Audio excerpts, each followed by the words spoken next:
welcoming smile for the stranger, a voice for the voiceless, a hand for those in need. In Gaelic, Aisling means vision, and since 1996, it's been the vision of the Aisling Irish Centre to provide all these things and more. We took an Irish name because we felt this was our goal, was to serve the Irish community. And in serving the Irish community, we wanted to serve all ages and all issues.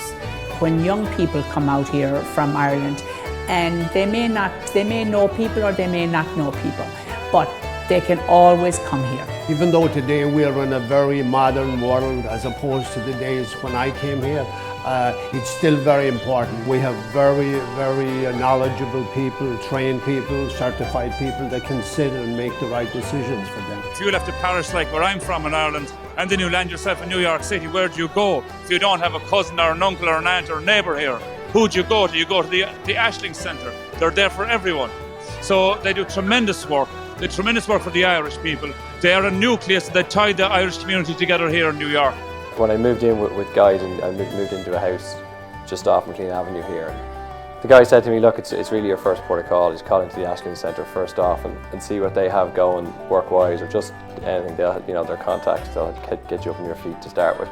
They gave me a few phone numbers, and that was kind of the start of my journey. And it was great to come into somewhere that was so welcoming, and that they were so open with what connections they had and the advice that they had for me. Besides helping new arrivals, the Centre delivers a variety of social, cultural, and educational services to the entire community, with a strong emphasis on helping young families and seniors.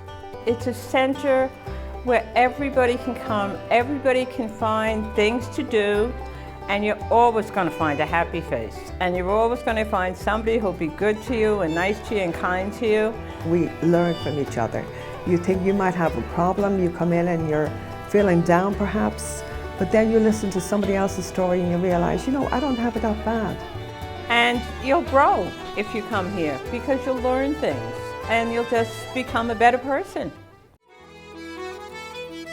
And there's always a variety of Irish dance, music, and language classes available, with the continuing goal of keeping the tradition alive by helping to promote and preserve Irish culture. That is our culture and our heritage. And we feel that this is one way of keeping it alive, and it also serves the need of the local community, because in this community we have a lot of young Irish who have little children now, and they take their children here for music and dancing on a weekly basis. And while their legacy of helping Irish immigrants may be well known, their efforts on behalf of total strangers is not. The Aisling Centre is really successful based on the willingness of volunteers to come in here. It's their way of paying forward and being thankful to New York for all the success that they have had since the day they arrived as young immigrants. Every Monday, their Irish Volunteers for the Homeless program reaches into the heart of Manhattan to help some of the neediest and often unseen of our city. They're made up of various different types of people. We've got a mix of young, old, middle-aged people that volunteer their time on a weekly basis. They're Irish, Irish-American. Some of them are American that have just heard of our cause and what we do here and just want to come on board and give us a hand. It first started off as just something to do on a Monday night, and then it just got to the point that we have our own crew that have decided to come every time that we get a night to go, and it's just seeing the smile on all these people's faces, and it's overwhelming. So you don't realize how many people are homeless until you do this run. The Irish do a fantastic job with feeding the homeless, and even those of us who have homes to go to. They're always here on time. A lot of places you go around the city, you have different families running pantries, and they keep the good stuff for themselves. Here, whatever they have, they give, and it's given with love.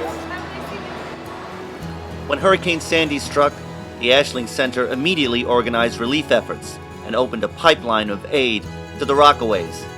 Whenever tragedy or hardship strikes within their community or the Irish community at large, the Ashling Center remains a place that they can find help, comfort, or guidance.